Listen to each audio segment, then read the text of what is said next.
Welcome to episode 7 this time. This is episode 7 of the Common Talk podcast.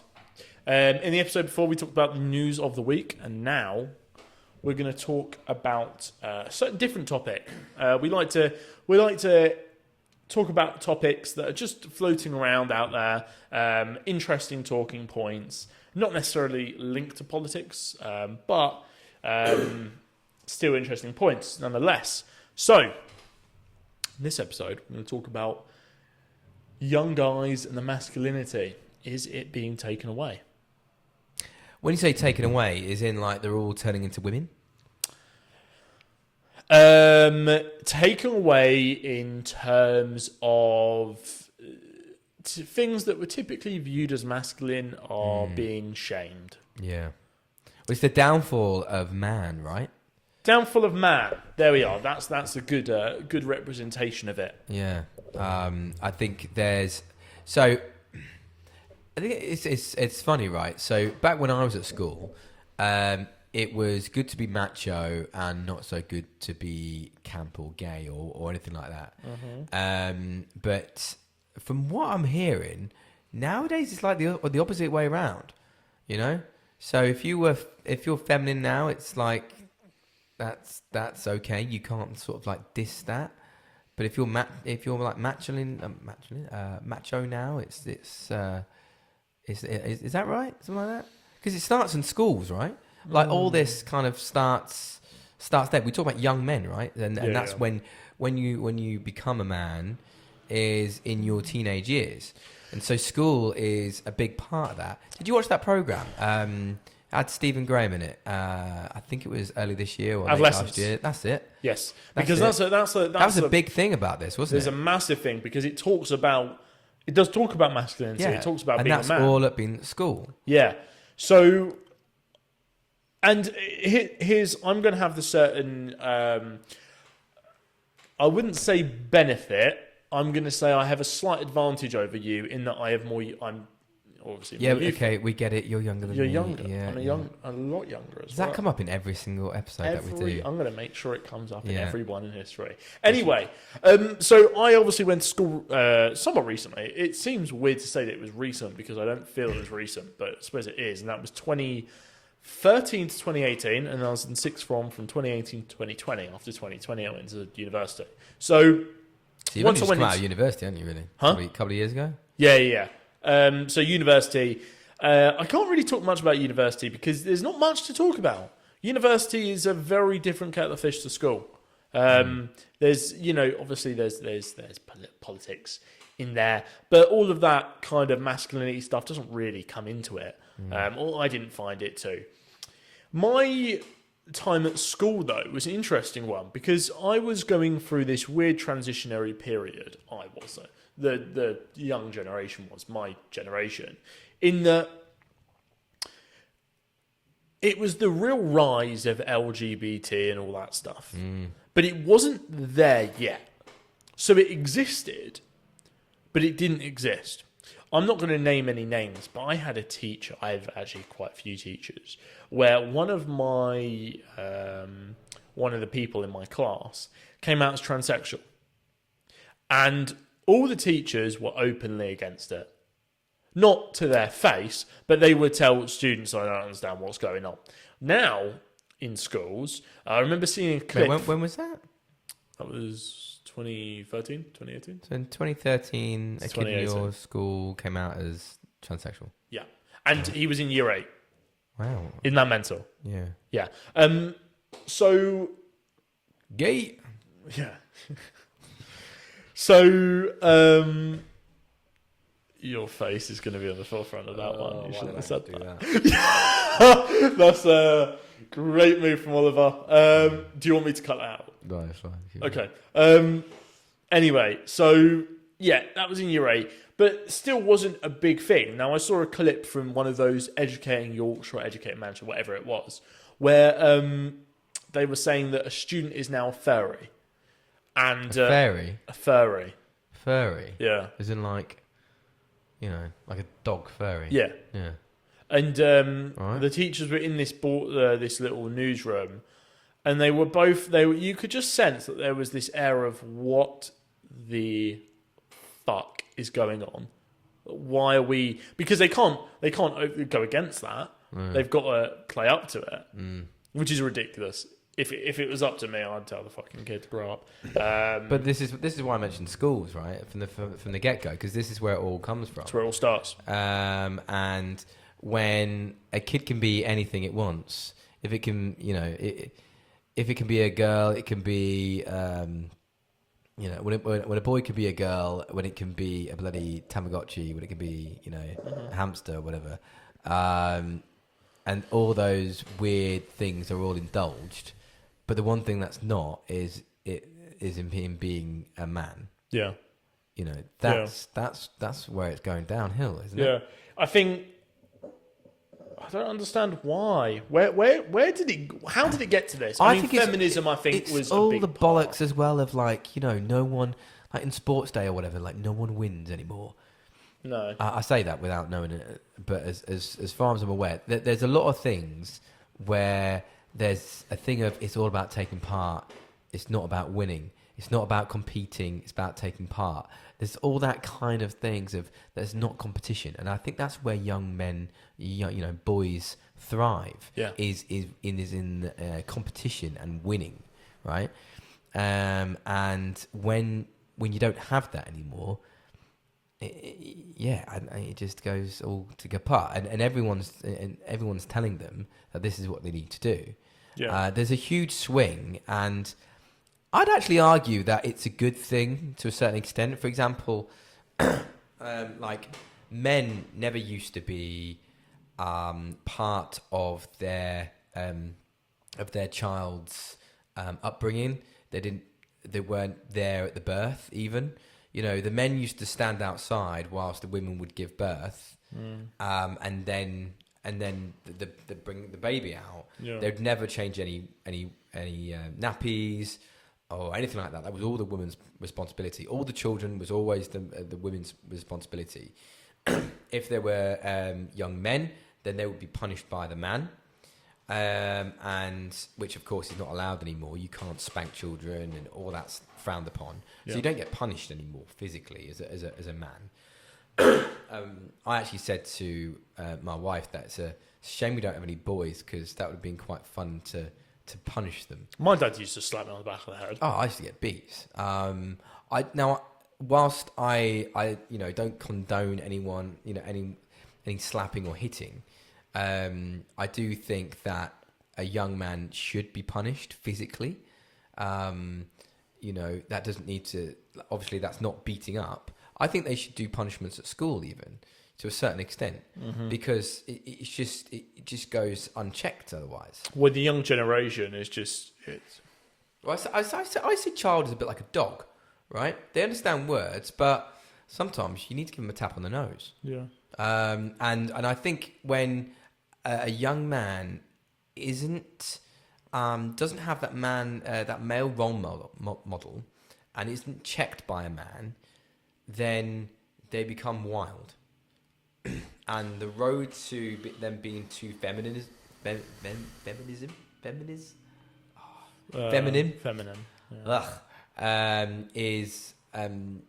too easy for them, I think, because that's kind of allowed, right?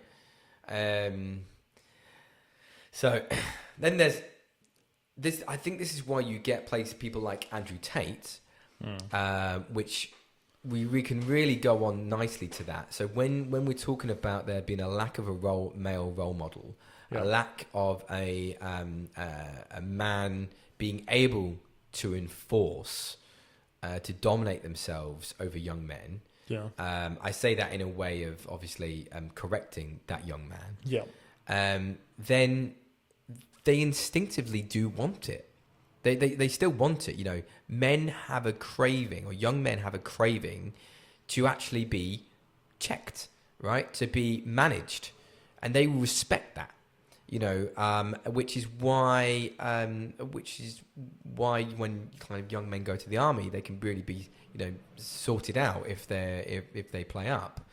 And so online now you have a load of these masculine, ultra masculine male influencers.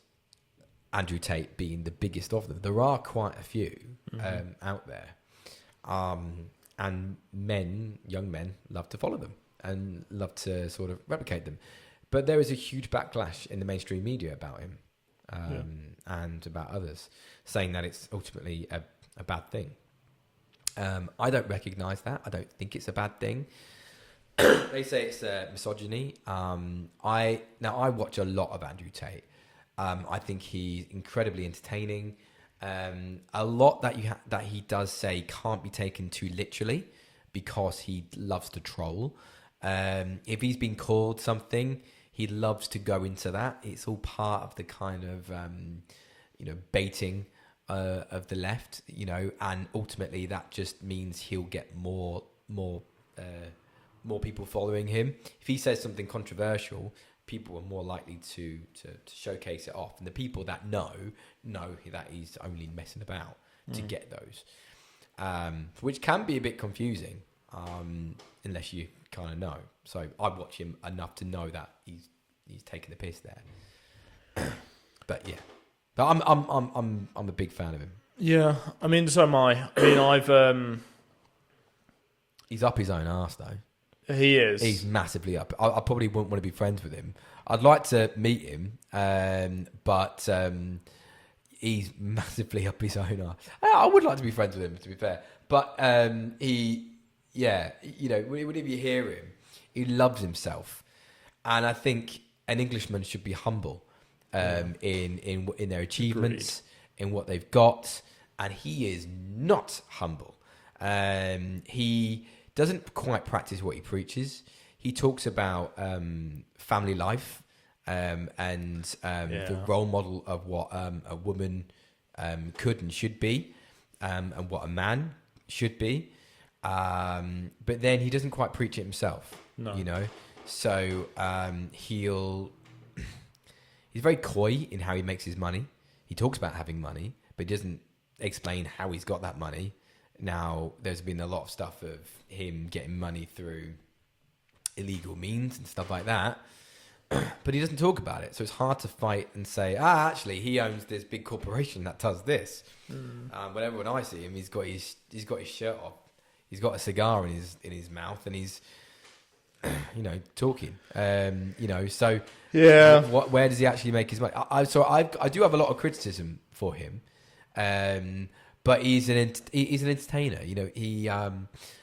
I believe in his message, but he isn't necessarily the right messenger because, as I said, he doesn't practice what he preaches. So he doesn't have a wife. If he's got kids, he says he's got kids, but he doesn't sort of show them alongside his wife and say, look, this is my wife, this is my children.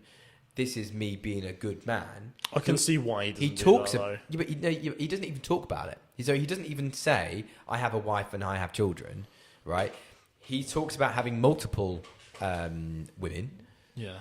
And he talks about having multiple kids with these multiple women. That's not what he preaches, though. He preaches being a good man, right, and being loyal. If the woman's loyal, a man should be loyal. But he doesn't quite... Do you know what I mean? So I believe in the message, but I'm not quite sure I believe in the messenger. Yeah.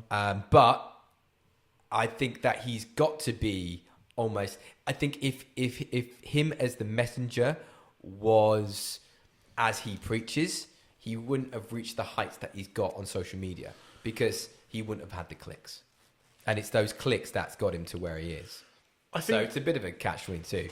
No one would have listened to him in the way that they do if he was if he wasn't shirt off, having a cigar, being slightly racist. Have you seen his most recent stuff? It's quite racist. No, I mean, I think he's mixed race himself, so he's kind of allowed to. Yeah, it's true. So Andrew Tate was a really interesting situation because I was of the generation that really kind of got involved with him. And it's pretty obvious to figure out why. I mean, this guy was when everyone was standing up saying no, it's okay to cry, it's okay to do this, it's okay to do that. He turned around and said, no, it's not. No, it's not okay to do that. Grow up. Yeah. Something I always say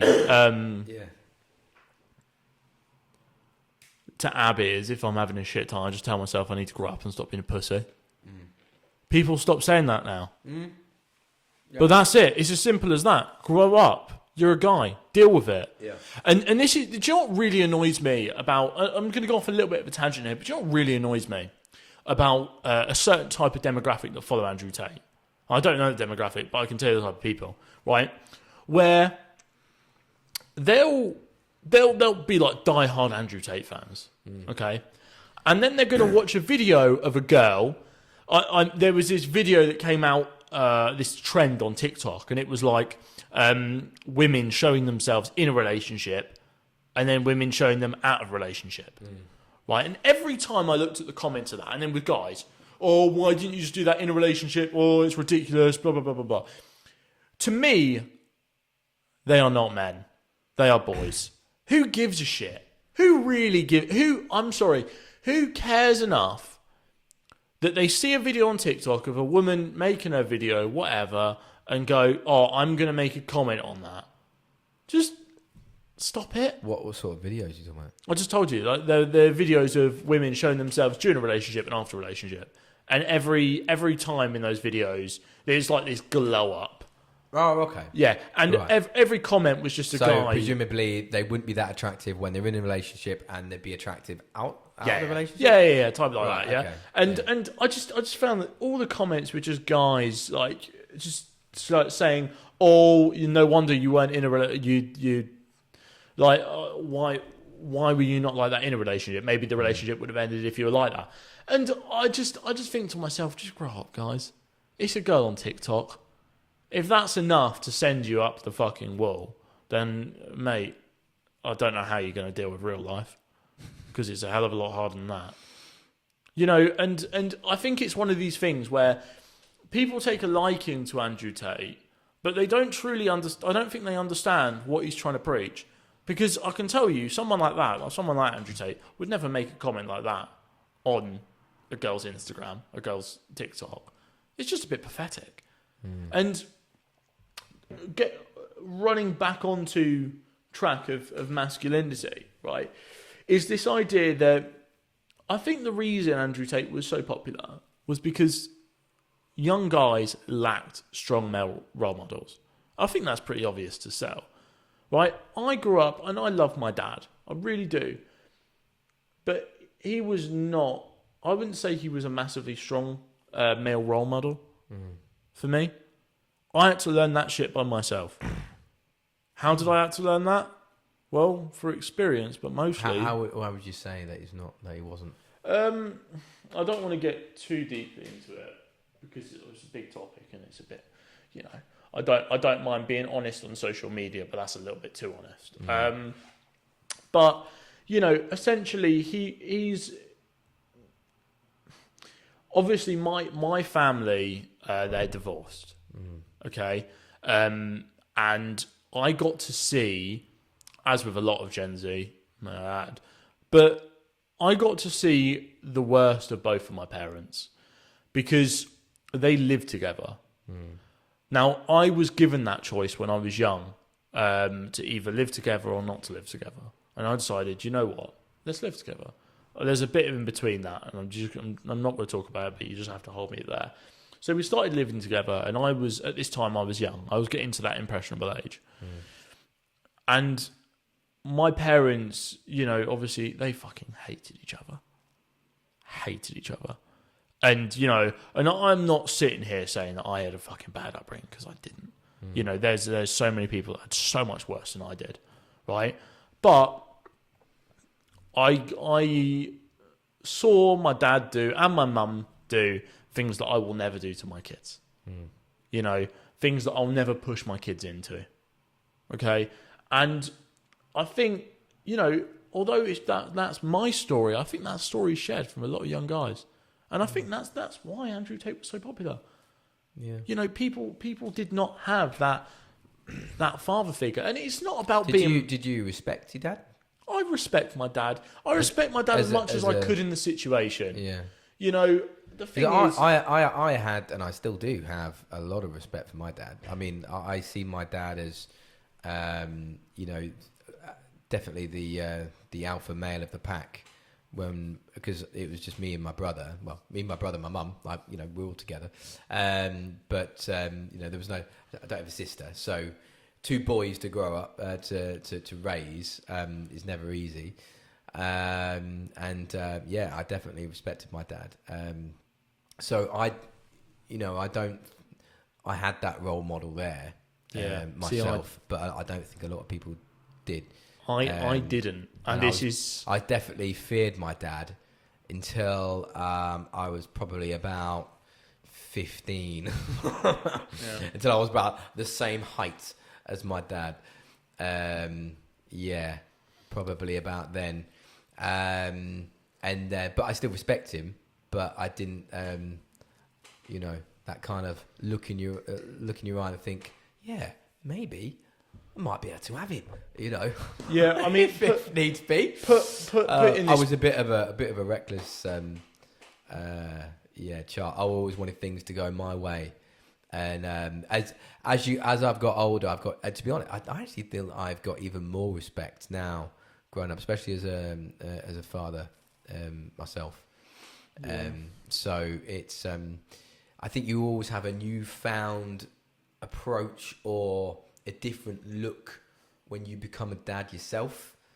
You know, on your own parents. So yeah, but yeah, I mean, absolutely. With the breakdown of families. Not ours. I was very fortunate that my mum and dad stayed together. They're still together. They still love each other, and you know, I hold them up as what me and my wife should be. You know, and the same with my wife's mum and dad as well. So me and my wife Charlotte are both lucky in that respect that we've had that upbringing. As well, but I know a lot of people don't, and I guess that's the issue, isn't it? That people are looking for, and that's what he's able to do.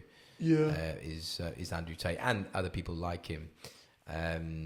He said he was going for. He wants to be prime minister. You see that? Yeah, it wouldn't go very far. No, it won't get very far. But he'll get probably put in prison in the UK first.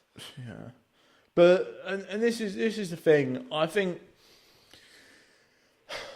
I mean, the next logical question is, how do guys, from where they are now, how do young guys start to build up the masculinity again? Go to the gym. Do you know what? I'll tell you how. Start winning. I'll tell you how I would. Start doing hard things. Stop doing easy things. When you start doing hard things, both physically and mentally, I think that will put you on the right path. When I say go to the gym, I was doing that as a kind of a joke because that's what Andrew Tate does. I mean, I went to the gym. It really helped, to be honest. It does actually generally help. But sports is very good for that. Competition, anything like that is what you should be pushing towards. I mean, is it a problem? What, masculinity? Losing our masculinity? That's a good question, right? Is it an issue? Because we're describing it as an issue, but is it an issue? I personally, my personal opinion of it is, do you know what? It's a double-edged fish because how far double-edged fish, nice, double-edged spear, or sword, yeah, whatever it is. Because how far can it go? How far? I agree with you. Obviously, it's a bad thing. You know, there's men have their role, women have their role. That's the way it should be, and we've got it all kaput. You know what it started with? I reckon I know what it started with. It started with the nuclear family, right? You know what the nuclear family is? You know what the nuclear family is? I've heard of the term nuclear family. It is just mum, dad, 2 kids. 2 kids. Right? That's it, right? And that's what there was a kind of that's the blueprint of the family, right? So man, woman, get married, have 2 kids, and that's that, right? Problem with that is that the replacement rate is over 2. What? The replacement rate, birth, is over 2. Right. So a woman needs to have 2 to 3 kids to have population being at the same rate. Oh, right. Okay, yeah. Yeah. Right. Yeah. Actually, I don't know what that has to do with masculinity, but no. interesting nonetheless. Yeah, or maybe it was because. But anyway, right. So I think it's similar to what we talk about with the woke stuff, right? Yeah. Is that the women go to work, so I suppose if you're a boy, right, growing up, and you see your mum going to work, you see your dad going to work, you kind of see them both in the same way, right? But if you see your mum always at home, and then your dad coming late home from work, you see them differently, right? I mean, my kids, they're only little, tiny, minute, but they see us differently because I come home from work and their mum stays, Charlotte stays at home all day, right? Yeah. So they will grow up seeing us differently because we've got completely different roles. Same thing that I grew up to see my mum and dad be. But a lot of people, they see their mum going out to work, they see their dad going out to work. And so kind of, well, what is my role? What is the role of my father if that is the case? Do you know what I mean? Yeah. No, So I get where what you does- mean. Where does though, that yeah. come? Because my mother's the breadwinner. And in fact, in some families, it can be that their mums earn more than their dads, and then their dad, you'll have that situation where the dad's not paying for everything. I almost feel like to be macho, the man needs to pay, right? But do you know what's funny Do you about agree that? with that? The man should be paying. The man should be earning more money than the woman. I think typically that is kind of, it's not what should, but it's typical, right? What's Because of the typical? things that we discussed last week, where the woman would have the baby, etc. They want to stay at home for a little while, and so the man then naturally gets a foothold and earns a bit more money. But do you know where So I kind of think those roles are different, you know. They've changed, but do you know what because I've thought about that before. I've thought about, what happens if a guy's, looking after the kids and the woman's at work. But then I think back to what makes a man. What makes a man? To me, it's an individual that will do whatever for their family. Is that not a woman? Is it not a man? Wait, can it not be both? It could be. And therefore, So I think the whole idea go of deeper into that, though. the whole idea of masculinity is on its arse. Yeah. Because ultimately, the most important thing, we can have this conversation about masculinity until you have kids, and then you're just providing for your family. It doesn't matter who you are. It doesn't matter what gender you are. It's just about your family. And if you grow up, right? If your kids grow up and they love their mum and dad, and they're together, in my eyes, they've succeeded. Yeah. It doesn't matter. It doesn't matter if the guy's, 6'5" built, or the woman, is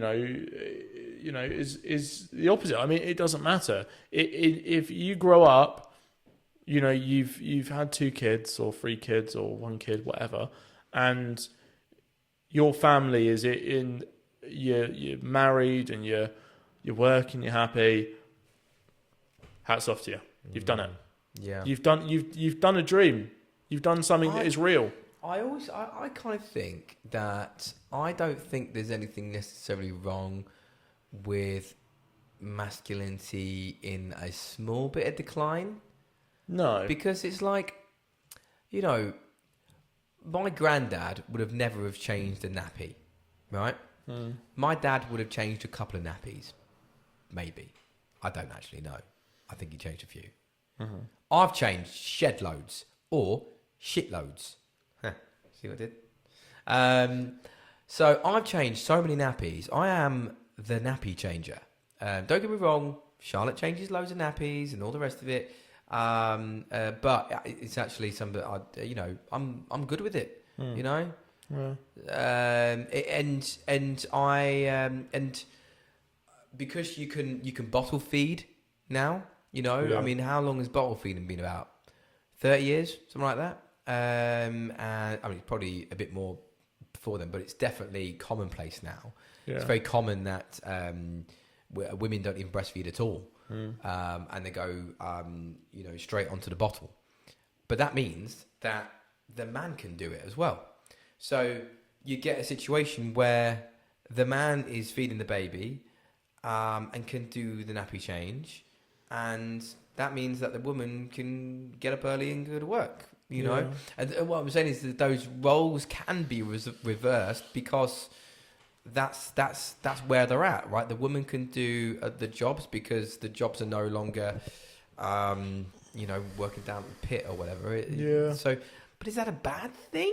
Is it a bad thing? I don't necessarily think it's a bad thing. Do you know what we ask these questions and this type of podcast, but there's not necessarily an answer. And this is one of those topics. We could talk about this all day. We're not going to have an answer for you because there is no answer. Well, I think the best thing to think about is Oliver has an answer. Never mind. Well, if there was a conflict, okay, then that conflict will probably be done by men. Yeah. Right. So if we were being attacked by Russia, okay, and we needed to fight, I would fight I wouldn't want my wife to fight. No. But I would fight. Yeah. Right? Because that is... Mate, you'd be god awful. You get onto the battlefield and go, have you seen me at Call of Duty, though? I'm very good, so... Mate, yeah. I hate to break to you, there's no double jump in real There's no exoskeletons and advanced supply drops. I would, right? Because I feel that's my manly duty, right? Yeah. I feel that to my core, that is what a man should be doing. They should protect their family physically, if need be, right? If there was an intruder coming into the home... The man should be the one that jumps out. I would go down. Yeah. Right? Damn right. And that's because I'm the man, right? Mm-hmm. And that's kind of where the bare bones of masculinity is, right? It's sometimes the small things. It's the protection, right? Yeah. If we were all out as a family and a man came up to us and, I don't know, tried to rob us. Yeah. Let's say I didn't do anything, right? Let's say I just stepped back and said, okay, everybody empty your pockets and stuff. Dude. I would be thinking about that probably for the rest of my life. Yeah. Of how ashamed I would be for not doing something in that moment, right? But I wouldn't have wanted for that. I wouldn't have wanted for any of the rest of my family to do anything else, right? Yeah. Like if I wasn't there, do that, But I'd be thinking for the rest of my life, should I have fought this guy? Should I could have maybe taken him, but he could have had a knife and all those things that goes to your head of what you could have done and how ashamed that you could have been. Did you hear about that? There was a story last week. There was this guy that he was working for a jewelry a jeweler, and two lads walked in, pinned him down, and stole like £1 million worth of jewelry. And the owners, they blamed him, or they didn't blame him as such, but they said, you could have put up a fight, you could have done something, but he didn't. He just sort of sat there, right? Yeah. But it's like, well, what could you, even if you did try to fight, you just get beat up. There's two of them there, and they're much bigger than him. With situations like that. But he felt so ashamed, he killed himself, right? And it's like, what?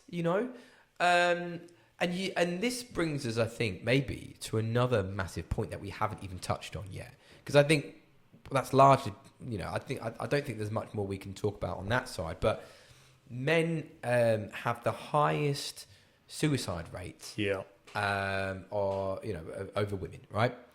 And it's not spoke about, and it's one of the most kind of biggest unspoken things, right, of men's depression. It's the kind of silent killer that men don't say anything. Men don't speak up. They don't do anything. They don't say anything. And then one day they're dead. And, you know, there's been a lot of stuff in the media to kind of get these men to speak out, to say something, to stop this from happening.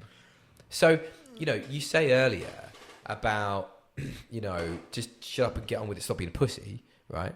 But the counter argument to that, just to be fair, right? Counter argument to that is to say, well, that's what a lot of men do, and they end up killing themselves, right? Okay. Because they can't hack it. So how do you bridge that gap? I'm going to jump in here because I've got another counter argument to that counter argument, right? I was watching a Chris Williamson podcast recently, and he was talking about this exact subject. And he mentioned that something like 91% of men that kill themselves due to depression have already talked about it. Someone. Okay. They've already talked. Talking's not enough. It's not doing it. Everyone's heard talk about your problems. Every man has, because that is what the media, that's what a lot of left-wing organisations. So do you think it's more than talking? Maybe it's not talking, Or maybe it's why they're depressed in the first place. That's what last episode I told you about the proactive and reactive approach. Yeah. Right. Once again, the proactive approach is figuring out why they're depressed. Yeah. Once you start to speak about it, it's already too late, right? Yeah. Because you're already depressed. Yeah. So then maybe the question is, well, then why are all these men getting depressed? You know, do they not feel fulfilled? Do they not feel like they're macho enough? Do they not? I mean, what is it? You know? Yeah. What's causing it? I mean, that's the main problem here. I literally have no idea. I do feel that there is a lot of embarrassment. So, I mean, well, that example that I just gave, for example, was that man killed himself because essentially, you could say that he felt so demasculated. I don't know right? what the word is, but I know. Because he didn't put up a fight, because he didn't do anything. And like I just said in the example that I gave before that, like if I had been, if me and my family were to be robbed and I didn't do anything, right? Even though that's probably the right decision. I mean, let's say, you know, it's just your phone, it's just just material possessions, which we could easily replace. It's not worth getting stabbed over. So logically, the right thing to do is maybe put up a bit of an argument, but ultimately give the stuff over, right?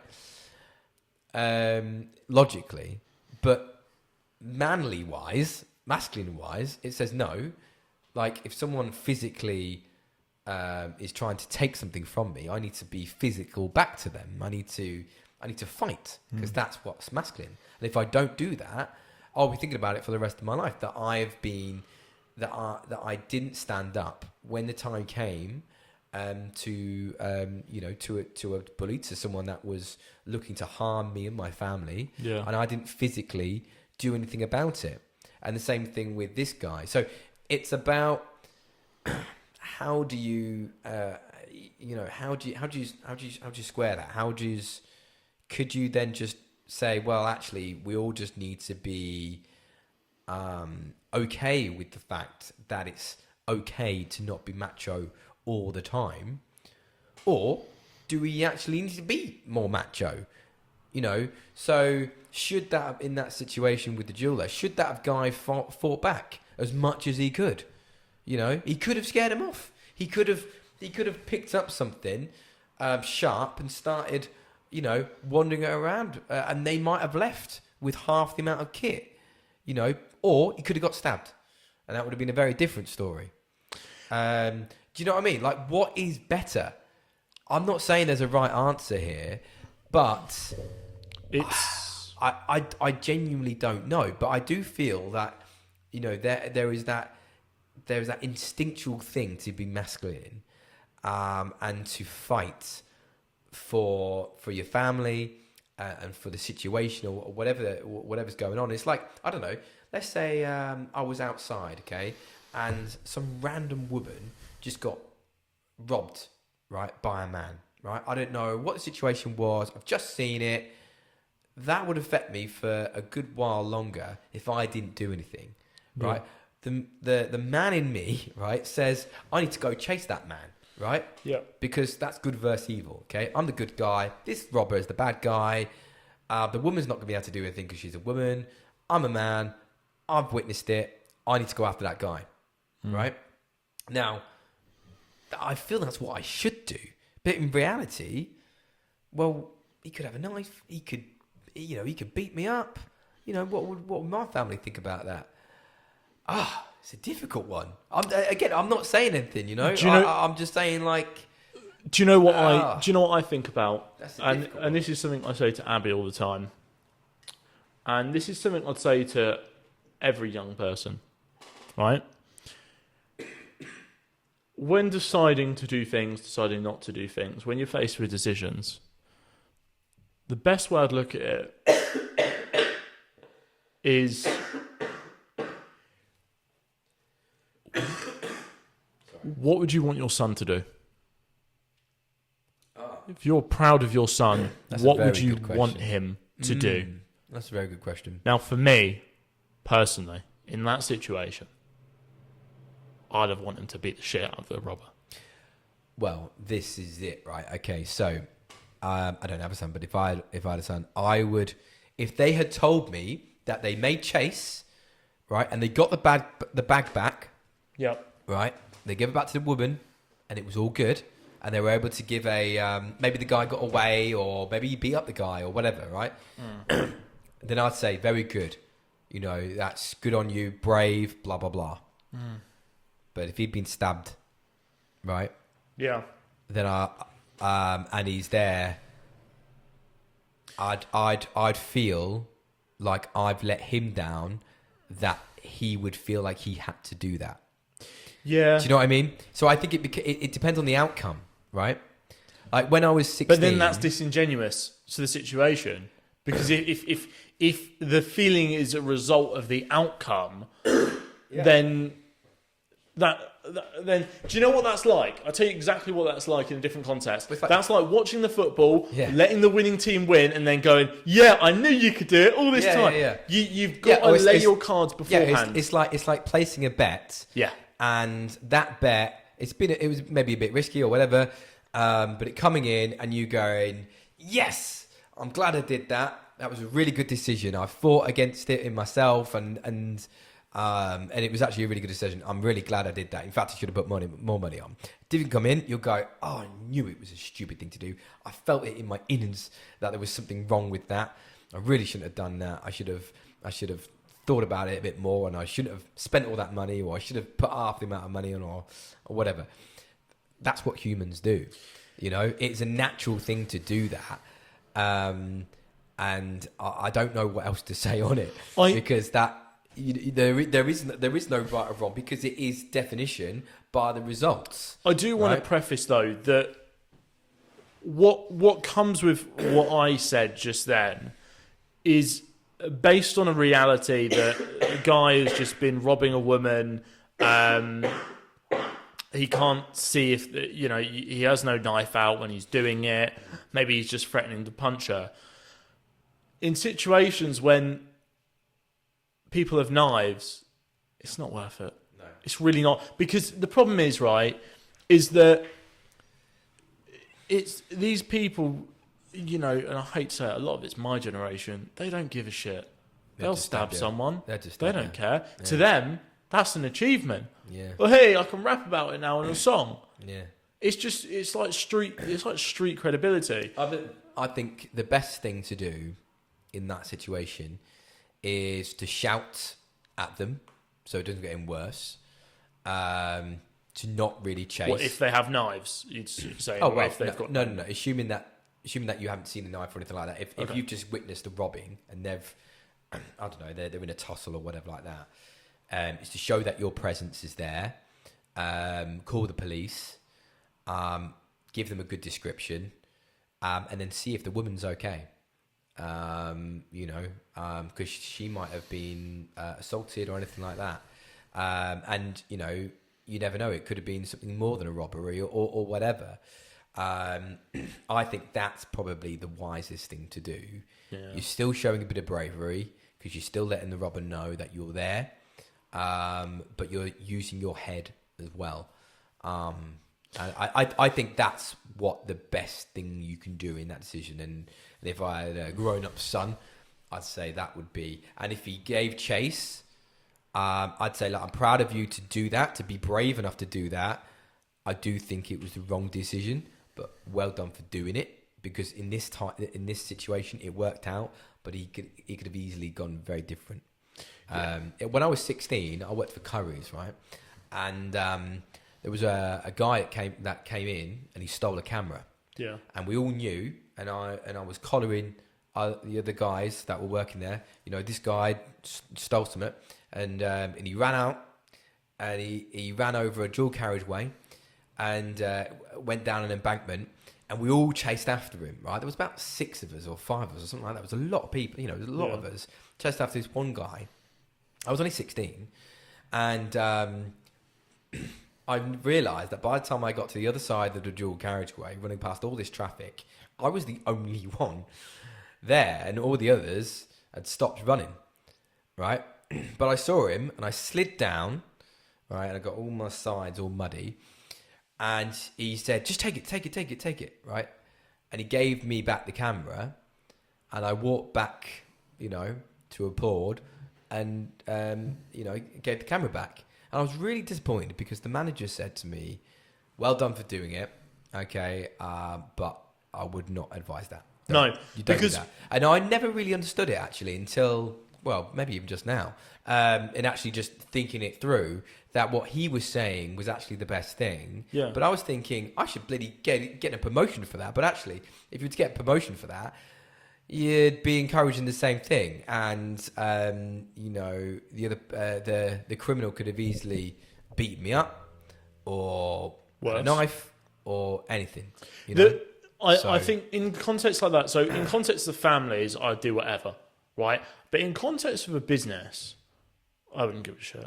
Especially a business like that. They're going to replace it. It's nothing to them. They'll have... is that not the problem with the youth of today? Maybe, but I don't think that's a problem, personally. That's a massive problem, mate. So, I don't think it is. So you think someone walking into Greggs and stealing a sandwich and walking out, that's all right because it's Greggs? They're a massive company. They can deal with it. Why? Okay, in the context of a family, right, it's a big deal. Yeah. If someone was with me and Abby, I would do something. Yeah. If someone's going into Greggs, why should I defend £1 billion organisation? I'll tell you why. Moral? Yeah, because there's a difference between right and wrong. Right? But it's not your job to... It's your job to enforce your own morals. It's not your job to enforce other people's morals. Yeah, it is. No, it's not. Yeah, it is. Your kids it is, but not other people in the street. Yeah, it is. It's everybody. If you see something wrong, right, elsewhere in the, bloody park, the city centre, wherever it is, I believe you should call it out. You shouldn't just go, oh, it's none of my business. They're not my kids, If I see someone's kid acting up, right, I'll either try and find their parents or tell them, right. I mean, half the time I don't. Yeah, I was going to say, half the time I don't. But I'd like to. Or if someone did, I'd be like, fair play on them. They should, they should do that, And, if you see someone, I don't know, bloody acting like a hooligan, or kicking a door down or whatever, as I said, you don't want to get too involved because you might get stabbed up, right? But the right thing to do is to let yourself, let them know, So if someone's stealing a sandwich from Greggs, right? Pasty or wherever, or stealing a meal deal, right? I'd like to think that I would say something. I know it happens more often than not now, but I don't see it very often. But if I was, I would like to think that I would say something. If I was in Tesco's and I saw someone stealing something, I'd like to think I would say something. I'd like to say, hey, what are you doing there? Put that down. You know, that's what I'd like to think I would do. Everyone's different in the moment, you know. But to just say, well, it's Tesco's. They're big enough to cover it. They've got the insurance.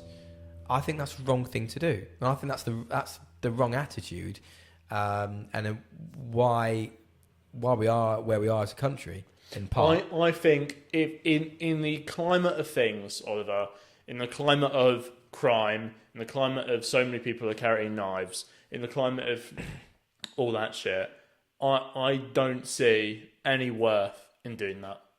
Any worth at all. Might just but be don't you not because think that's very sad? I do think it's sad Because you're only saying that because you might get stabbed. Yeah. Yeah, but it's like saying I'm not going to get in a car because I might die in a car crash. Okay, what's the chances of that happening? I get it. It's an extreme example, but the stabbing isn't an extreme example. That's the problem. That's not an extreme example. That's quite common. It still is.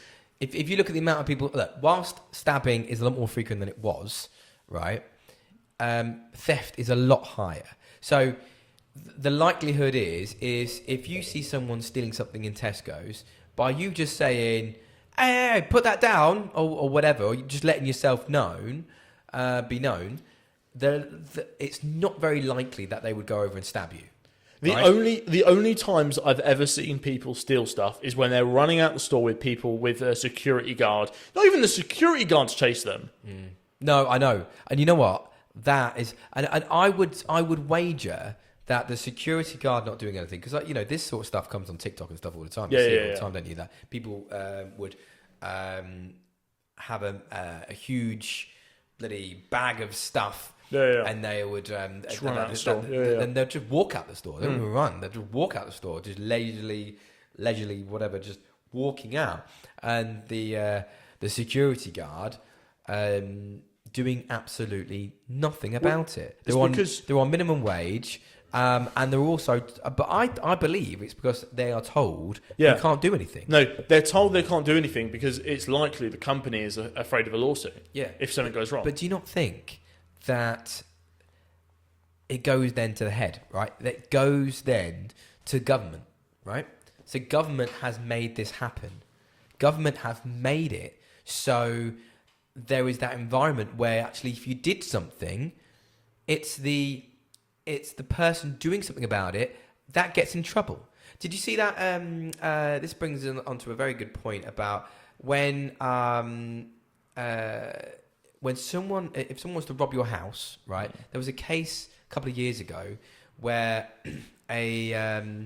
where someone broke into someone else's house, right? And this guy, his father, he came out, he scared them off, right? And he got into his car and he chased after them. Oh, I remember this story. And I think they ended up like dying. Or yeah, like that. They crashed, and he got done for it. And there was this big palaver of should he got done for it or not? Now, I'm not going to comment on that one, but the principle still lies of if someone does something bad to you. You shouldn't be scared about doing something bad to them. So in America, for example, they've quite good laws around this. Yeah, you're allowed to shoot someone, right? If someone enters your property, broke into your property, and they're stealing, you're allowed to shoot them, right? Yeah.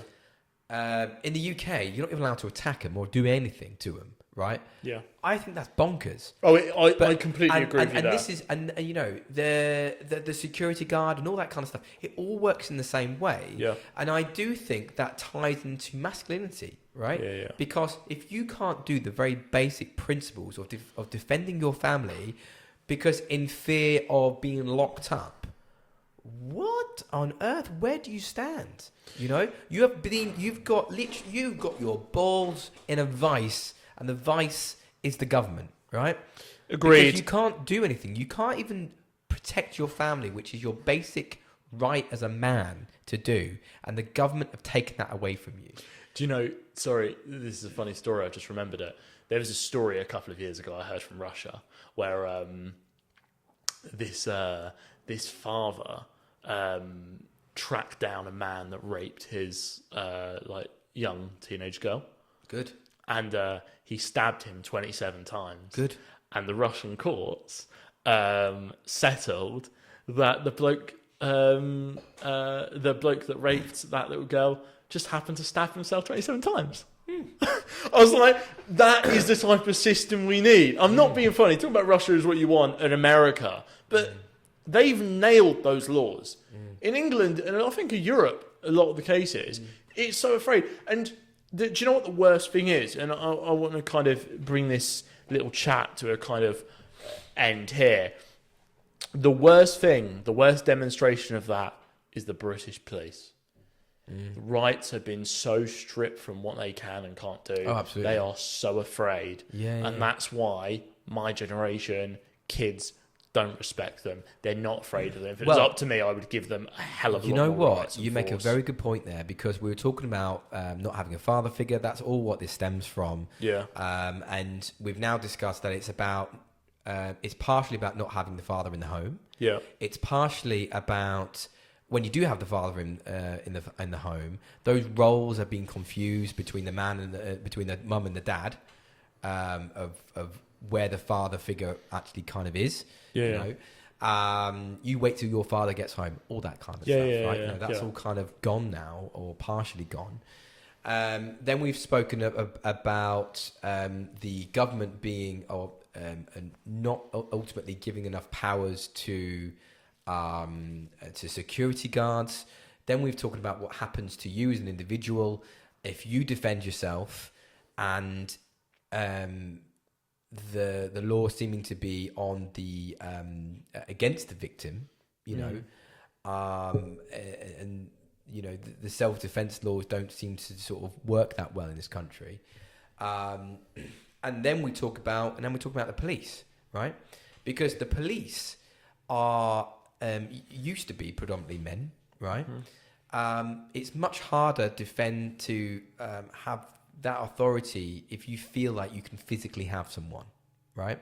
So I do feel like, which is why, you know, police used to have those big tall hats. Yeah, make them look bigger. It's to make them look bigger, right? So size can equal respect in some situations, especially if you just met someone. You know, if they are big, they have that authoritative look, that matters with respect, because we as instinctive animals, we will look at that and go, wow, that's more scary.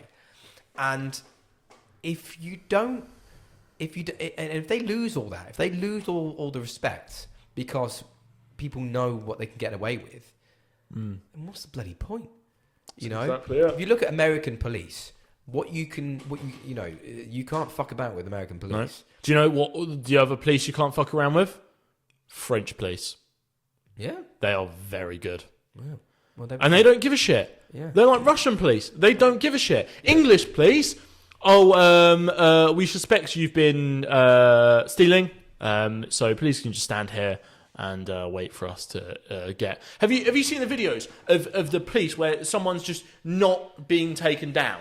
Like they're just standing up still, and there's usually a woman on the side, a fucking overweight guy on the other side, trying to pull him down. And suddenly, 5 police cars arrive. It's like, what the fuck is going on? Just smack the cunt with your bloody bat and his knees. Just get him down. And this is the thing, you can't do that.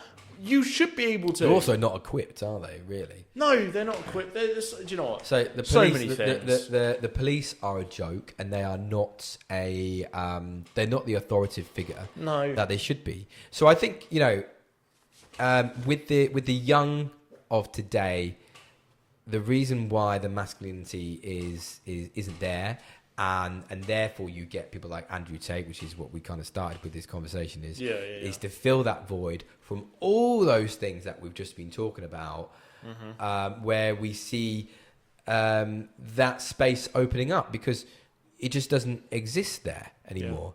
Yeah. And you know what the stupid thing is, or even the good thing is that all these things are fixable. Yep. And there's one common denominator in most of this. You know what it is? The government. The government.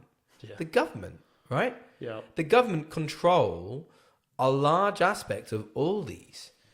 And you know, I even the nuclear family that I was talking about. Yeah. They even control to a certain aspect that, because there's a need now for the women. Are we running out of time? Wrap this up. Okay. Yeah. There's a need now for the women to go back to work, which means again that those gender roles are less defined. Yeah. Anyway, so that's that. There's my solution. Change the government. That's it. Guy Fawkes, where are you? We need you. No, that was a joke. Not get But don't arrest me. just change it.